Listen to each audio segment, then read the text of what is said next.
I do ask that everybody, the reviewers, pass the microphone back and forth at the appropriate time to ask questions. What we're going to do today is we're going to review some folks. Ed, come on over here. There's a seat here. We're going to review some folks this morning. We'll break around 1 p.m. for some lunch, and then we'll come back in this afternoon and see another group of folks, and then we'll all be exhausted and go away at the end of the day. I want to introduce our guests today. Our guest reviewers have come from near and far. At this end, Edgar Adams, who is a faculty member at Roger Williams University. We have 3 Roger Williams students who were undergraduates at Roger Williams, now doing their masters here, that are going to be presenting over the course of the next 2 days. Seated next to him is Carlo Achille. Carlo is an architect from ISI Florence. He teaches in our program in Florence, and he teaches in the program in Florence that Roger Williams also offers, so there's a kind of convergence of worlds going on here. Next to him is Marcus King. Marcus is a newly minted architect with Bonstra Hairsign Architects. Also was one of the most popular lecturers this year in our lecture series. So Marcus, great to see you. Ed Dunstan, former longtime chair at Howard University, dear friend. We seem to always promise that we're going to meet on occasions like this, and we've finally done this. Even if I'm late. Even though you're not late at all. And then Carlos and I have exactly the same. Carlos Reimers is a faculty member at Catholic University. We've been saying forever and ever and ever, why don't we get together in Washington, D.C.? We did it once for lunch, and now we're doing it. So we finally did this, so great. This morning we're going to begin with Anil Moore. And Anil's thesis takes us to New Orleans. And Anil's committee was composed of Madeline Simon, right over here, myself, and Michael Ambrose. So Anil, it's all yours. And I can get you a clicker in a second. So first, I would like to thank you all for being here. I know it's early in the morning, so thank you. I'd also like to again thank my committee, Maddie Simon, Professor Kelly, and Ambrose for offering the guidance and guiding me through this process. I would also like to thank my partner, Matthew, for getting me to the finish line. So my thesis is titled Rebuilding After Natural Disasters, Restoring Spirit, Sense, and Attachment to Place. Here's today's outline. I will be walking you through the theoretical underpinning of my thesis, introducing you to my design, and walking you through my proposal. So my thesis is an exploration into how do we rebuild after natural disasters. We do that simply by restoring place. So what is place? Place is a complicated word. It's, do I need those to be? Just come. Okay. So place is a complicated word. After conducting a literature survey, I've concluded that place can be broken up into 3 elements: genius loci, sense of place, and attachment to place. Genius loci referring to the unique qualities that a place obtains. Sense of place meaning the difference between space and spatial orientation, and attachment to place referring to forming attachments based on personal experiences. So to introduce you to my site, I looked at multiple locations and I ended up in New Orleans, the Tremaine neighborhood. The Tremaine neighborhood is just north of the French Quarter, and it's bisected by an elevated highway, Interstate 10, in a 2/3, 1/3 ratio. So why did I pick this location? I picked New Orleans because it's experienced one of the most recent natural disasters within the U.S. And I picked the Tremaine neighborhood because after 13 years, it's still trying to recover or reestablish itself. To give you a little taste of what New Orleans is like, New Orleans is considered to be one of the oldest African American neighborhoods within the US. It's also considered the birthplace for jazz, and it's heavily defined by its street culture. Thank you. Its street culture consists of speaking or simply just striking up a conversation with friends or strangers. Porch life, or is effectively taking activities on the porch, to which can involve simply just sitting around with a group of friends or enjoying a meal. Second lining or jazz parade, which is a spontaneous parade that kind of meanders through the neighborhood that happens at any moment. The social aid pleasure clubs, Mardi Gras Indians, and local bars. So before Katrina, New Orleans was, Treme was experiencing a slight renaissance. You had local investors investing in the community, you had a lot of mom and pop shops opening up. When Katrina came, the area flooded, and afterwards you saw a disinvestment within the area. This led to blight, disinvestment, and lack of affordable housing. But what Katrina also revealed was that there's a flooding issue, and that the highway that's within the neighborhood is an obstacle. So going back to those three terms I mentioned earlier, genus, loci, sense of place, and attachment to place. Further looking at the literature that's on the topic of place, I was able to further break down these three terms into elements that architects could easily understand and apply the ones that are applicable to a site. And so the elements that I chose are the elements listed here. And I picked these because I saw them as being the most applicable ones to the site that I can implement through architecture. And so when it comes to my design, I looked at the neighborhood at two levels, a community level, and then zooming in onto a site I'm calling the core. For the community level, I had two goals. It was to reconnect and to mitigate flooding.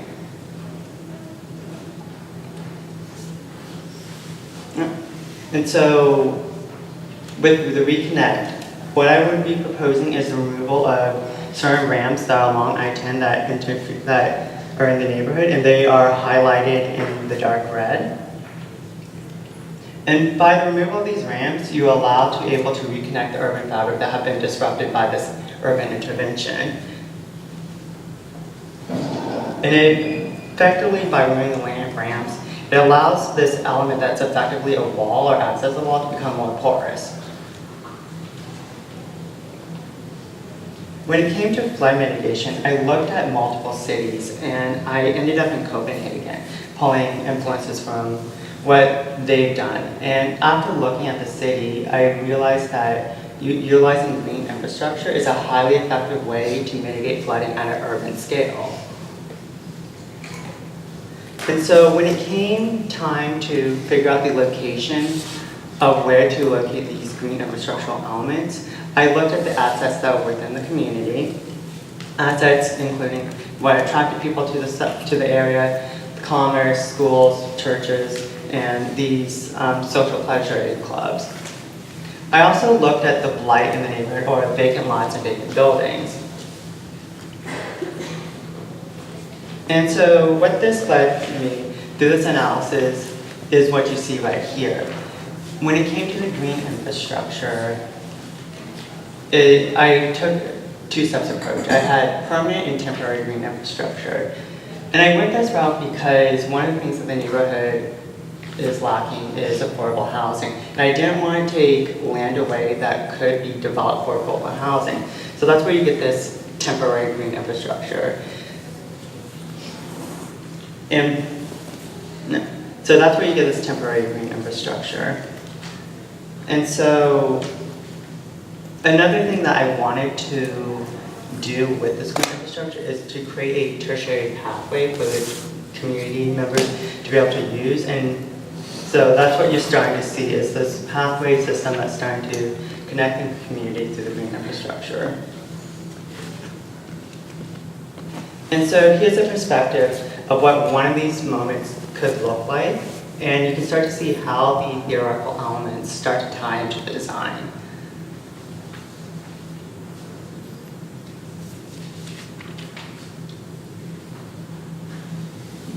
Zooming in onto the core site, before I could design, I had to analyze the surrounding elements. So I looked into the characteristics of the architecture, how buildings were displaced on the lot, did facade studies, and did several other things. This led me to create a form-based code. This form-based code helped guide me in designing the buildings when it came time for that. So to introduce you to the core site. The core site is located on North Claiborne Avenue. Historically, it's been considered the business core or the heart of the Tremaine community. Historically, it was lined with businesses, and you had in the middle where the house is a green median with a series of oak trees within it. And then in the late 1960s, this is replaced by the elevated highway that's currently existing.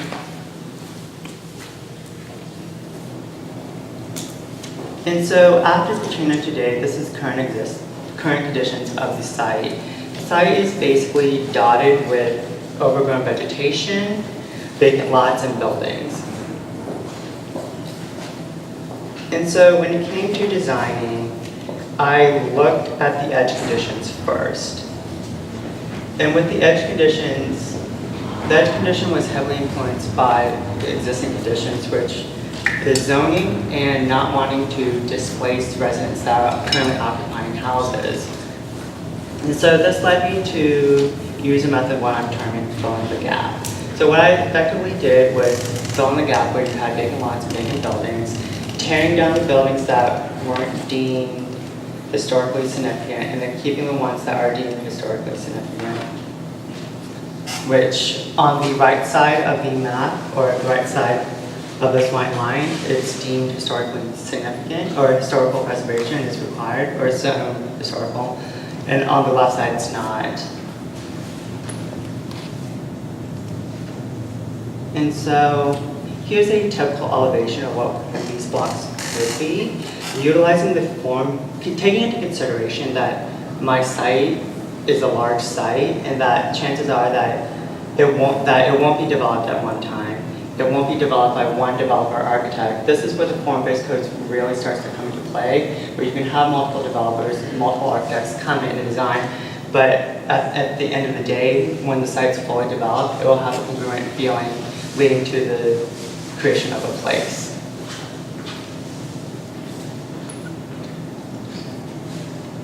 When I was researching the site, I came across a 2010 survey that the city of New Orleans did, where they sent people out into the community and asked them questions about how did they want the community to be redeveloped.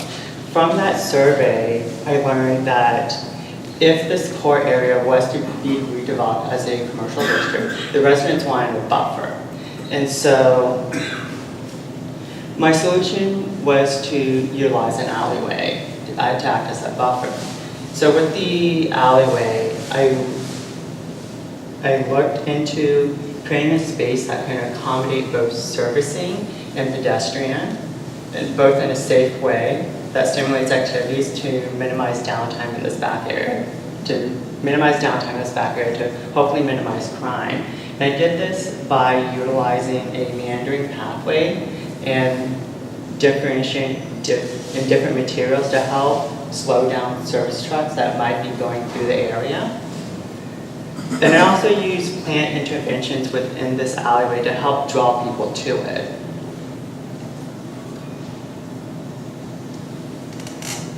So when it comes to that middle area where the highway is, I divided up into two schemes, Scheme A and Scheme B. And the reasoning behind this was this highway is expected to reach its end of life expectancy this year or next year. And so the city hasn't really determined if it wants to keep the highway or tear it down. So in Scheme A, I explored how you would go about creating a place within this core area with the highway existing. And in both schemes, the edge conditions stay the same. So in scheme A and scheme B, the only thing that changes is this middle area. And so with scheme A, I was really looking into how do you turn this highway into a feature. And I did that by tucking architecture underneath it and utilizing a green wall system. And so on the top you have a typical plan, and you can start to see how the architecture integrates with the supportive structure of the highway. While at the bottom you have a typical elevation that acknowledges the highway through these vertical movements that highlight the structure, while at the same time or simultaneously masking parts of the highway with this green wall structure to help. And the reasons why I did that was I wanted to acknowledge the highway and give it the area a distinctive feel through these vertical movements, and to help create an inviting place by having this green wall. So in scheme A, so on the top you have historically what was there, in the middle you have what's current, and at the bottom you have what I'm proposing. You can start to see how by tucking architecture underneath the highway with the green wall, with filling the gap, how this starts to enclose the space, creating a sense of place. And here's a perspective of what this site could look like and how the theory starts to play into the creation of place.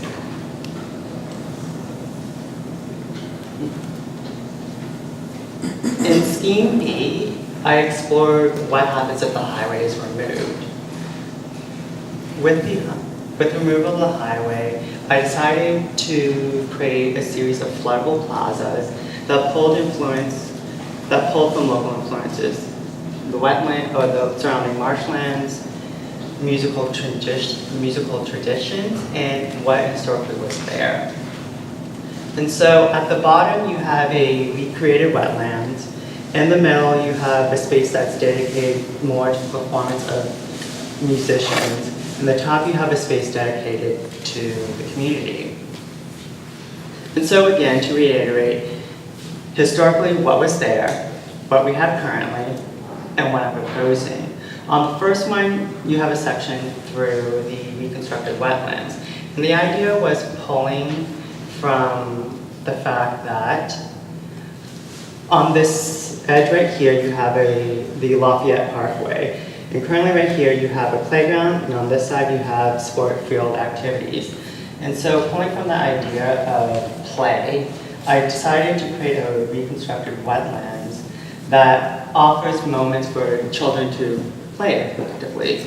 And so this is done by creating a boardwalk that surrounds the wetlands and having rock-like structures where kids could play, and marsh vegetation planted within that. In the middle section, you see what one of these music plazas could look like, where it's tiered down to a flat surface. So by tiering it, it allows for seating. In the middle, you have a flat surface for any number of performances that could happen. In the bottom section, I looked at creating that space specifically for the community, for community activities to happen. And I did that by looking at historically what was there. That median that was grass filled with trees. And so what I ended up doing was creating a structure that has a porous roof that mimics the canopy of oak trees, while the support structure is supposed to be tree trunk-like, and this is all intermingled with vegetation or oak trees. And so here's a perspective of what that could look like and how, again, the theoretical elements start to play into my design.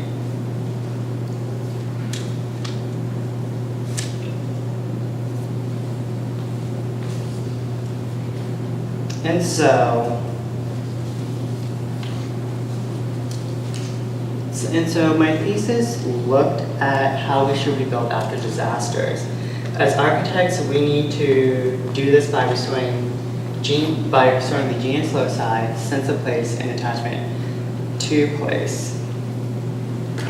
And from each of those elements, we need to glean the applicable characteristics and that are applicable to our site, and if need be, develop a form-based code to maintain a continuity of the place over time.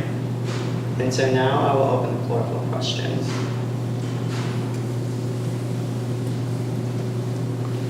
Just out of curiosity, did you happen to study typology? Building typology? Topography, sorry. In tandem with some of these green spaces that you found in the neighborhood, and also the location and position of the piece of the highway that you're doing intervention on. Well, when it came to the, I did look at the typology when it came, topography when it came to the community level. And that's why most of the green infrastructure is located more on this side, because this is on this side of the neighborhood, because this is the lower side of the neighborhood. When it came to the highway, where the highway is located is basically flat. So,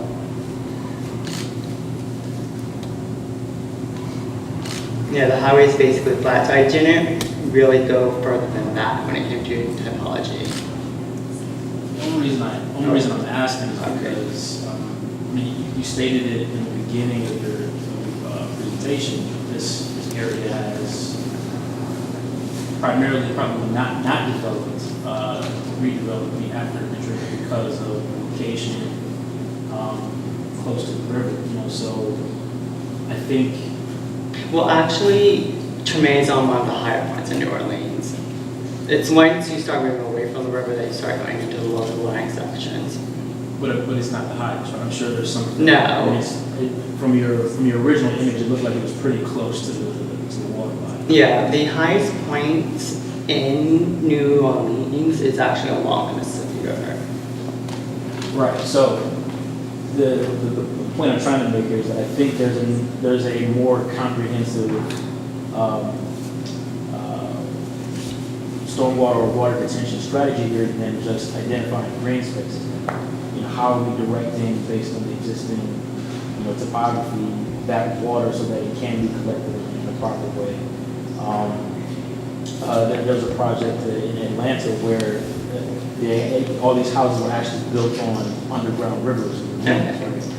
And so as a strategy for going forward, we took all this abandoned land and dedicated that land to be these actual stormwater collectors, right? And then focus urban development in other places. And I think that's something that can be used to address the situation here, right? Focus development, kind of like how you're doing here with focusing development around this existing highway, but then identifying areas in the neighborhood that probably shouldn't have been built on in the first place, right? Yeah. And then use that as the springboard to kind of focus where the investment, where the new building typologies are going to be inserted in, right? And so I think the genesis of finding that is overlaying the typography, so you can figure out where those spots are. And I actually think this highway section, and you kind of got it right there as well, is sort of that larger portion of this more comprehensive stormwater system. Because New Orleans in general is underwater, right? Mm-hmm. So it needs this comprehensive stormwater strategy in tandem with trying to keep these things that you're showing with the character of the form-based code, right? Can't do that until we solve these more foundational issues, right? In terms of the urban fabric and the foundation, right? So I think that's something that really needs another layer of improvement. Well, when it came to the green infrastructure, I did learn that New Orleans, I think around the 1950s, none of it was actually below sea level. All of it was actually, the city was actually above sea level. And that's even when they started moving out into the wetlands area, that was still above sea level.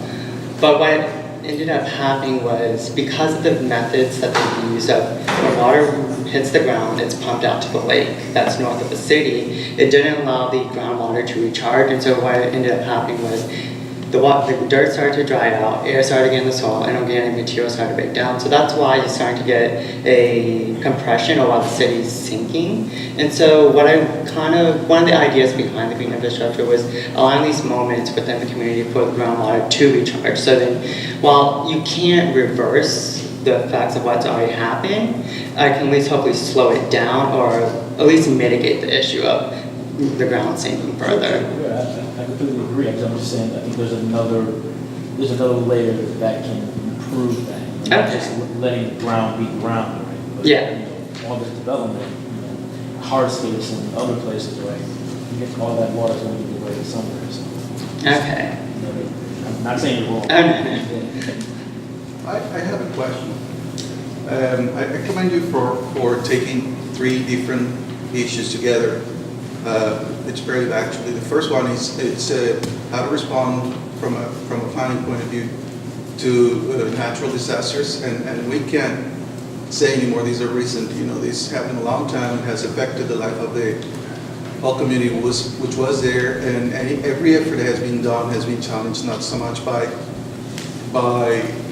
will, but by the difficulty of actually funding these efforts in a place that it's still in danger, which takes me to the second point, which is how to work in a place that it's in danger, actually not by these eventual disasters, but by future problems, larger problems, such as actually the feasibility that this land is going to exist in the future. And the third is how to deal with our past, our heritage. What do we do with these big pieces of infrastructure that at some point were inserted pretty heartlessly in our urban fabrics, and in the long run are challenged not so much by their life, but the natural evolution of things, such as the actual existence or need of cars in the future. Mm-hmm. And so any of these would be actually very interesting to deal with, put them together, which actually makes your problem a lot more difficult. Okay? And I appreciate that kind of bravery. The thing that immediately makes me think on what you're doing is that I'm interested not so much in what I'm seeing here as a planner, but what's the way to get here? I see this is precisely what was criticized in the 70s about physical planning, which was we were too focused on how things will look eventually, but there were decades to get there. Yeah. What happened? And decades means people's lives. What happened till we get there? And so that's what I'm not seeing here. And I know that's very difficult to actually represent.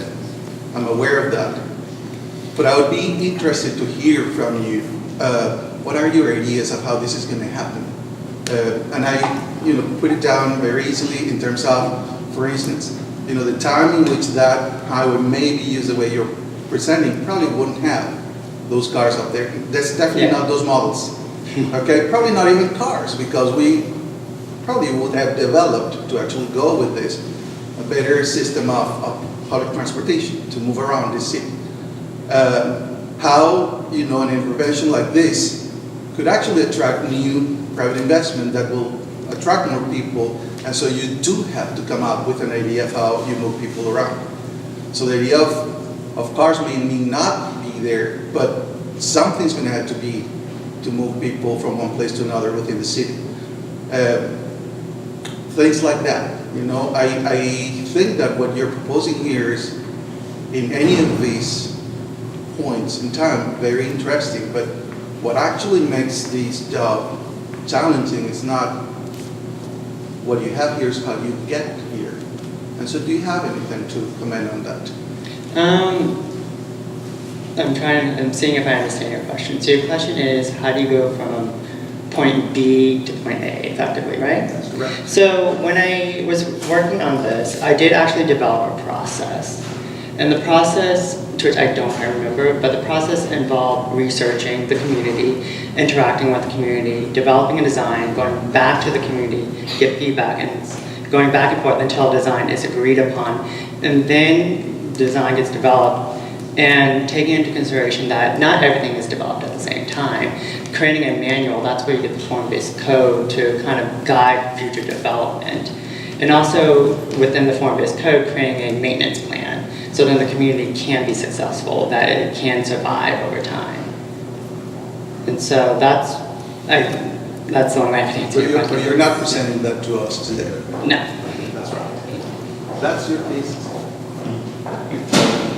I just add a point here. When you've tackled a very, very big problem and you've gone at it in so many different ways, I think one of the things that makes this difficult is that you have looked at so many different things, and do they all go to your central point, which is restoring the sense of place? And I think that would be the thing that I would focus on most. I think that if you look at your present, the past and the present are actually one and the same. If you take the vehicles, if you take the people and put them on that lower present, you will find that Claiborne Avenue has become the center of that particular community. New Orleans is an interesting place. It deals with the space in between. It deals with the tertiary space. It deals with all of those things that everybody else thinks needs to be planned. It's about activity in New Orleans. You know, people move about, people have their activities, and they could care less whether there was new housing there or not. It happens outside. Some of your earlier photographs, I think, alluded to that, and they were very clear. To me, that's what the focus of this, to me, is more about that than it is about whether you come up with that scheme A, which I think is probably the one that, of all of them, you would probably say would not be the one you would want, right? Mm-hmm. I hope. Thank you.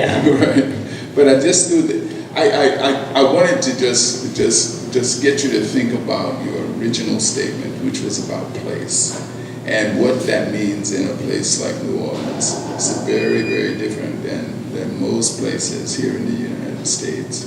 And it is, people find pleasure in things that we need to formalize here in the Northeast. And so, but again, I want to commend you for at least looking at all of these. I think the difficulty with this is if you looked at so much, I think you may have pulled away from your main focus. And that's not necessarily a criticism. I think that's maybe your zeal and your will to solve a problem, because it is an immense problem. I think the issue about the water, that particular area, Jermaine, was flooded. Lafitte houses, which were not really that bad, were actually torn down. The last time I was there, I got lost because I couldn't find my landmarks, and Lafitte was one of mine. But again, I would focus more on what's happening now. If you look at that activity that's happening in the past actually happens now, because Claiborne has become the focus, as well as Orleans going north-south. That's the focal point. That the node of that is where those two intersect, and that to me would be the focus. I would be less concerned about this particular the architectural schemes here, because we don't want to get into Disneyland here. Okay.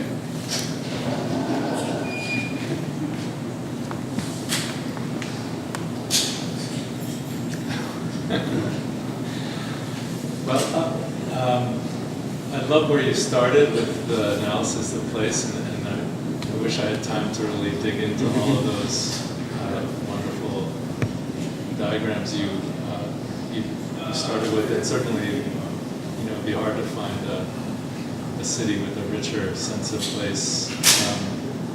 And I was wondering, in the end, it seems to kind of boil down to a form-based code. Certainly you've captured certain aspects of the life of the city, but in terms of how that gets manifested and expressed in the built environment, it seems to kind of come down to these codes. And what I guess I'm missing is that these seem to be very specific architectural responses to place. And I'm not sure that I buy into your analysis of the block structure or the climatic response of the traditional architecture within this region.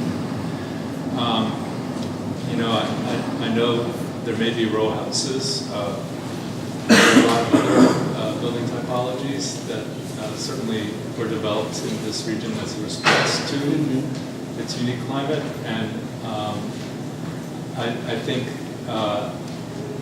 you know, especially in the commercial streets where you can't have the front porches or you can't have maybe as elaborate kind of balconies and so forth, you know, I think that's where you do start to see courtyards and other kinds of development within the block to kind of help to dissipate the heat and to deal with ventilation issues.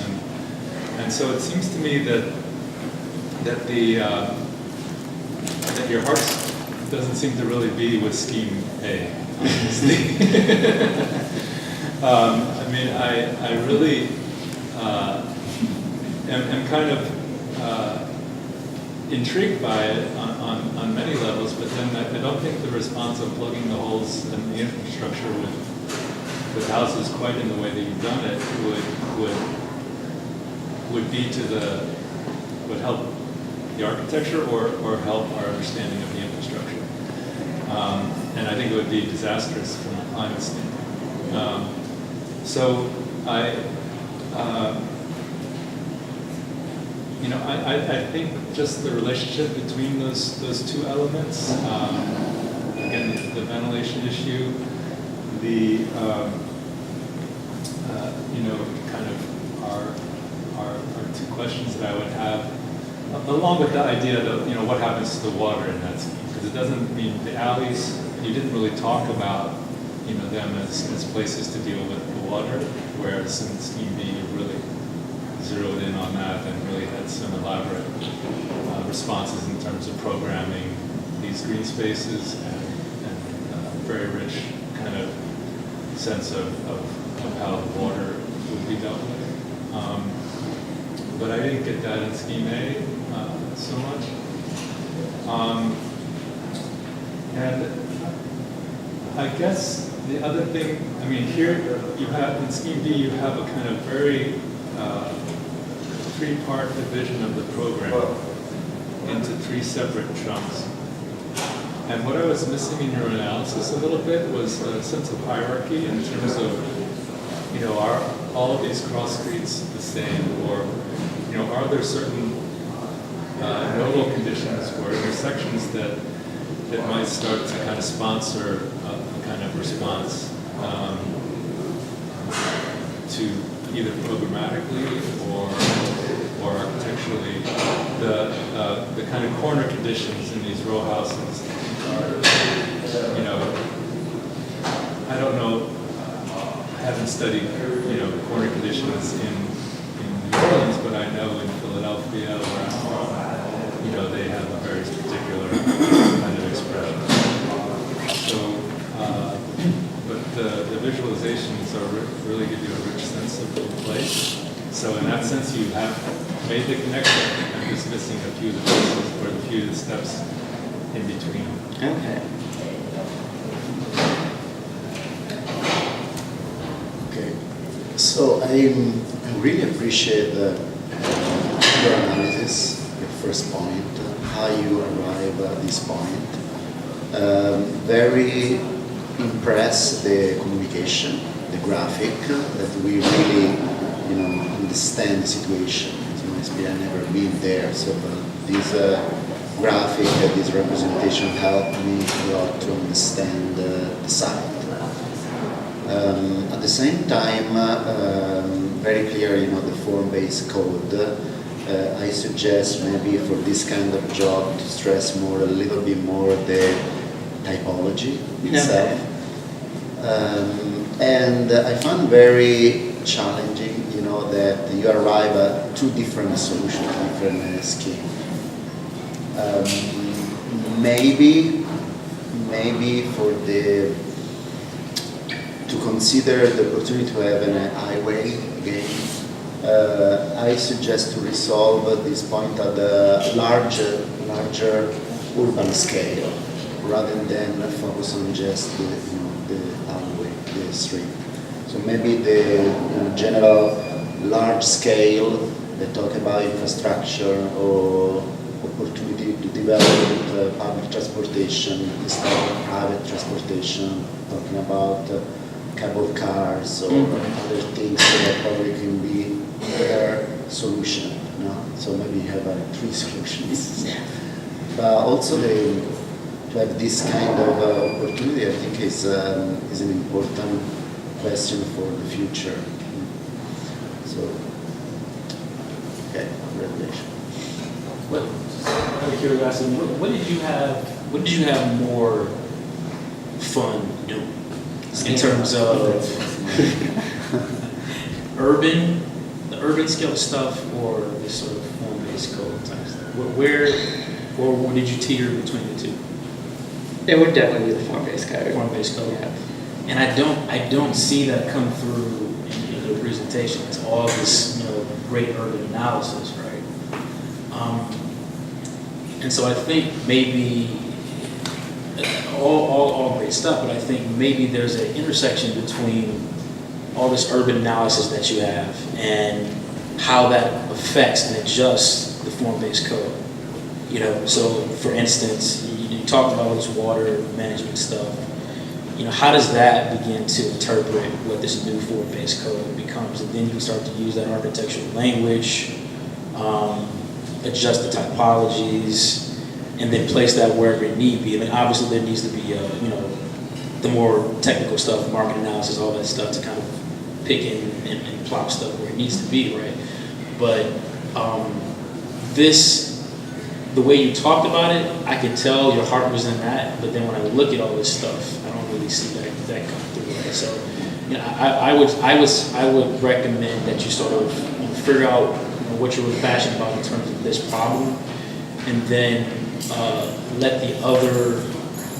It's very important, the urban skill, right? So, but let that be supportive of this this element that you're more focused in, right?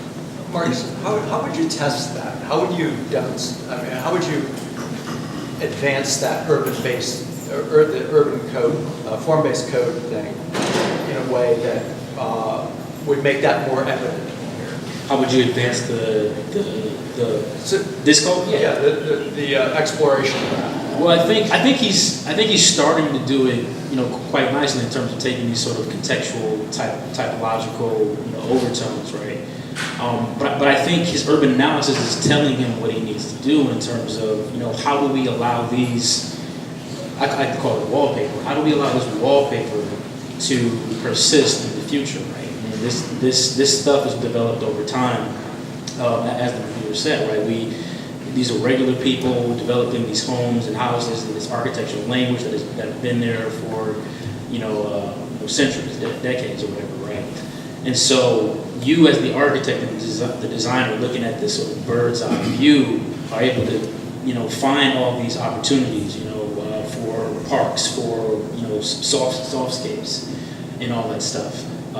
Places where homes probably shouldn't be, places where water is prevalent, and how we can use that as a focal point to adjust the urban environment, right? But then how does that respond to the architecture, right?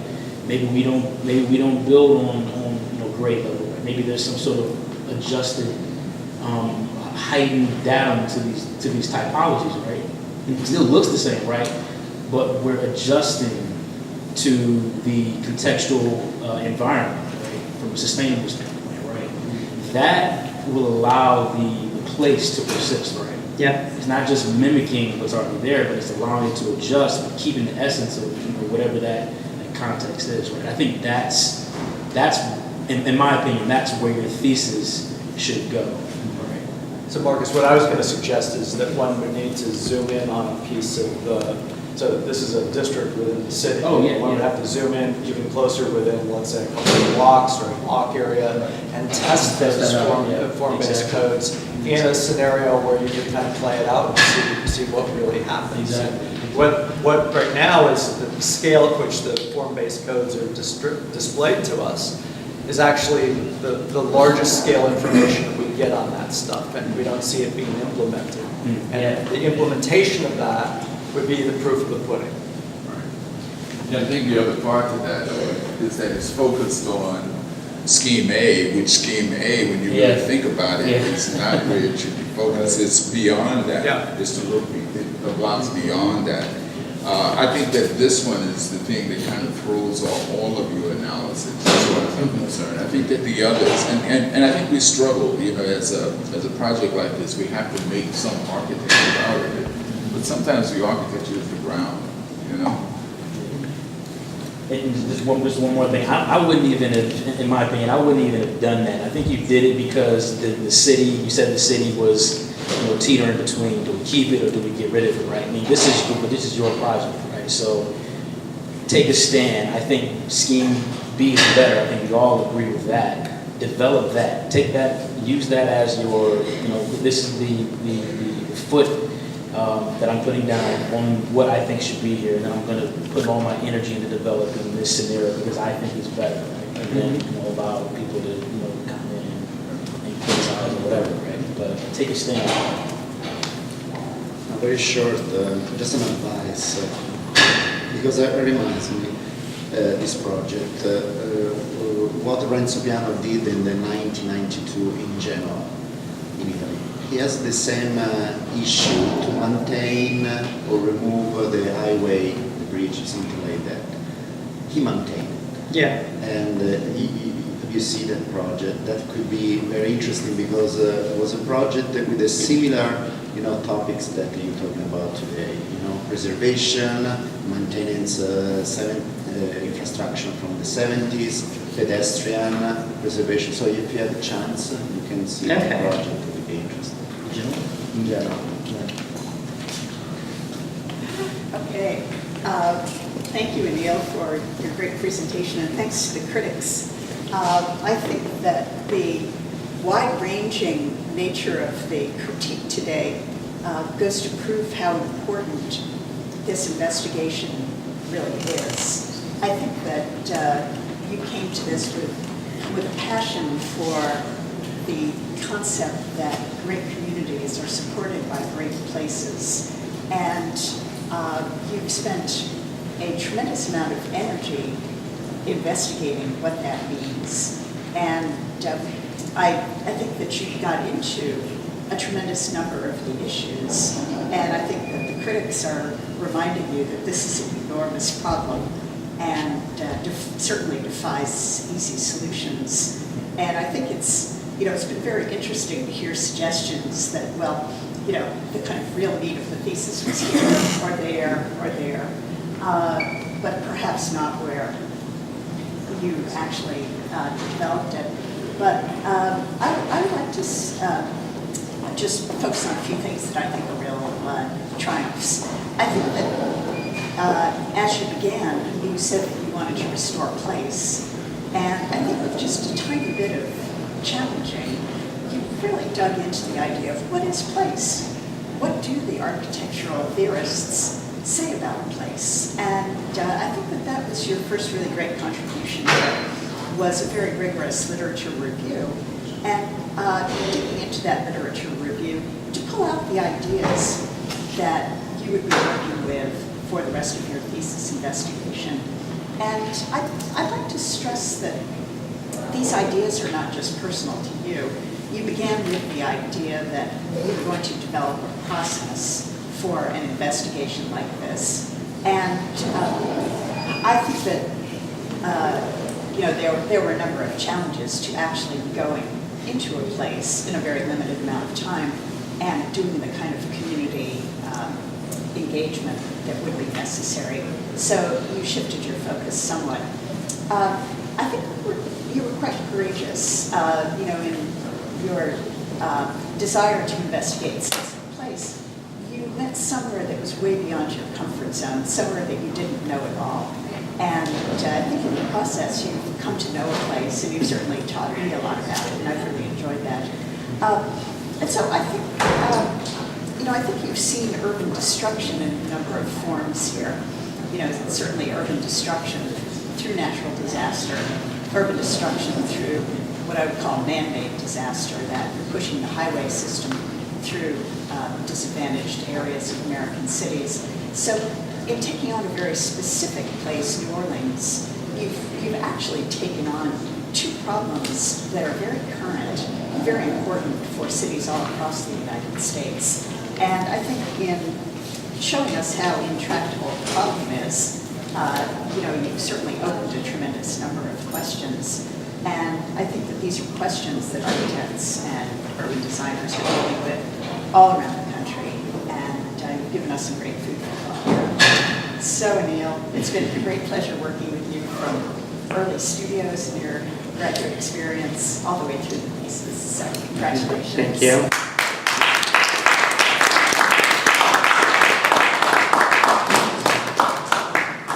Okay, we're going to move to the next bay